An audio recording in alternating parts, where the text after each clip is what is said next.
ప్రియమైన సహోదరి సహోదరులకు ప్రభు పేట వందనాలు. అందరికీ ప్రైజ్ లార్డ్. అందరు బాగున్నారా?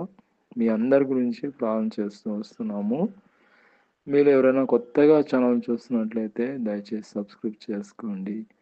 అదేవిధంగా ఇతరులకు కూడా తెలియచేయండి.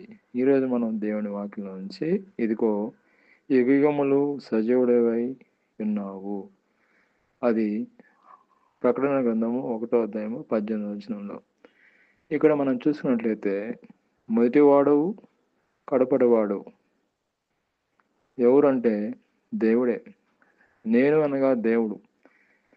మొదటివాడు కడపటివాడు ఆయనే. మొదటి నుంచి ఆయన ఉన్నాడు, చివరి వరకు కూడా ఆయనే ఉంటాడు. ఇక్కడ చూసినట్టే దేవుడు స్వయంభావుడు. కాబట్టి ఇక్కడ మనం దేవుడు గురించి మనం డీప్గా తెలుసుకున్నట్టయితే దేవుడు తన ఉనికిని ఎవరి మీద దేని మీద ఆధారపడడు. తనంతటా తానే ఉనికి కలిగిన వాడు. జీవాలన్నీ ఆయన చేత సృజించబడినవి. వాటికి జీవం ఇచ్చిన వాడు దేవుడే. ఎన్నో జీవులు ఉన్నాయండి ఈ లోకంలో. వాటికన్నిటికి కూడా దేవుడే అండి ప్రాణం ఇచ్చింది. వాటికన్నిటికి కూడా అవి చలిస్తున్నాయంటే అది దేవుని యొక్క మహాకృప. దేవుడు వ్యాప్తి లేదా సర్వాంతరామి, అన్ని చోట్ల వ్యాప్తి చెంది ఉన్నాడు దేవుడు. కాబట్టి నువ్వు ఎక్కడ పోయినా, సింగపూర్ పోయినా దేవుడు అక్కడ ఉన్నాడు, అమెరికాకు పోయినా దేవుడు ఉన్నాడు, న్యూజిలాండ్ పోయినా దేవుడు ఉన్నాడు, ఆఫ్రికాకు పోయినా దేవుడు ఉన్నాడు, అమెరికాకు పోయినా దేవుడు ఉన్నాడు, ఏ కంట్రీకి పోయినా దేవుడు ఉన్నాడండి. దేవుడు లేని చోట అంటూ ఎక్కడ లేదు. అదేవిధంగా ప్రకటన గ్రంథము 22వ అధ్యాయము 13వ వచనం చూసినట్టయితే నేనే ఆల్ఫాయు ఒమేగయు, మొదటివాడను కడపడివాడను, ఆదియు అంతంని విన్నాను. ఇక్కడ మనం చూసినట్టయితే దేవుడి గురించి, ఆయన సర్వంతరామి గురించి, ఆయన స్వయంభావుడు గురించి ఇక్కడ ఎంతో వివరంగా రాయబడినది. కాబట్టి మనం దేవుడి గురించి మాటలు వివరించలేమండి. ఆయనే ఆల్ఫాయు, ఆయనే ఒమేగా. మనం ఏబిసిడ్లు ఎట్లా చదువుకుంటామో ఈ గ్రీక్లో నుంచి ఆల్ఫా ఒమేగా రాయబడిందండి. గ్రీక్ పదం నుంచి ఆల్ఫా ఫస్ట్ వచనం, ఒమేగా అనేది లాస్ట్ వచనం అండి. అంటే దీనికి అర్థం ఏంటంటే మొదటివాడివి దేవుడివే, దేవుడే మొదటివాడు, కడపడివాడు కూడా దేవుడే.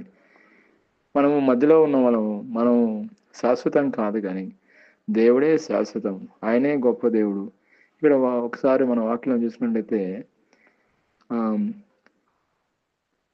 121 2వ వచనంలో చూసినట్లయితే కీర్తన గ్రంథము, ఆయన భూ ఆకాశం సృజించిన వాడు, సర్వాంతరమి, ఆయన మాట ద్వారా సమస్తానం చేసిన దేవుడు. ఇక్కడ ఆల్ఫా ఒమేగా ఆయనే. వర్తమాన భూతమాన భవిష్యత్ కాలంలో ఉండువాడు నేనే అని సర్వాధికారి దేవుడు ఒక ప్రభు సెలవిచ్చున్నాడు. కాబట్టి ఆల్ఫా ఒమేగా అంటే దానికి అర్థం ఏంటంటే గ్రీక్లో నుంచి రాయబడినది. ఆల్ఫా అంటే మొదటి పదము, ఒమేగా అంటే లాస్ట్ పదము. అంటే దేవుడే మొదటివాడు, దేవుడే లాస్ట్ వాడు అని అర్థం దీనికి. కాబట్టి ఇక్కడ వాక్యం చూసినట్టయితే దేవుడే మొదటివాడు, దేవుడే కడపటివాడు. దేవుడే మనకు అన్ని పరిస్థితే కానీ మనకు అర్థం కాదు. అదేవిధంగా దేవుడు 6 రోజుల్లో విశ్వాన్ని చేసినట్లు మనం చూస్తాము. దాని గురించి మనం చూసుకున్నట్టయితే ఆది కాండము 1వ అధ్యాయము 1 నుంచి 31 వచనాల వరకు ఆ సృష్టి గురించి రాయబడిందండి. దాంట్లో దేవుడి సృష్టి మొట్టమొదటి రోజు 6 రోజులు చేయబడింది. దాంట్లో మొట్టమొదటి రోజు వెలుగు దేవుడు చేసినట్లు మనం చూస్తాము. 2వ రోజు ఆకాశము, 3వ రోజు భూమి, సముద్రము, మొక్కలు, 4వ రోజు సూర్యచంద్ర నక్షత్రాలు, 5వ రోజు చేపలు పక్షులు, 6వ రోజు జంతువులు మరియు మనిషి. ఇక్కడ చూసినట్టయితే దేవుడు ఆయన మాట ద్వారా సమస్తాన్ని చేసినట్లు మనం చూస్తాము. అదేవిధంగా కీర్తన గ్రంథము 121:4లో ఆయన నిన్ను కాపాడువాడు కునుకడు నిద్రపోడు.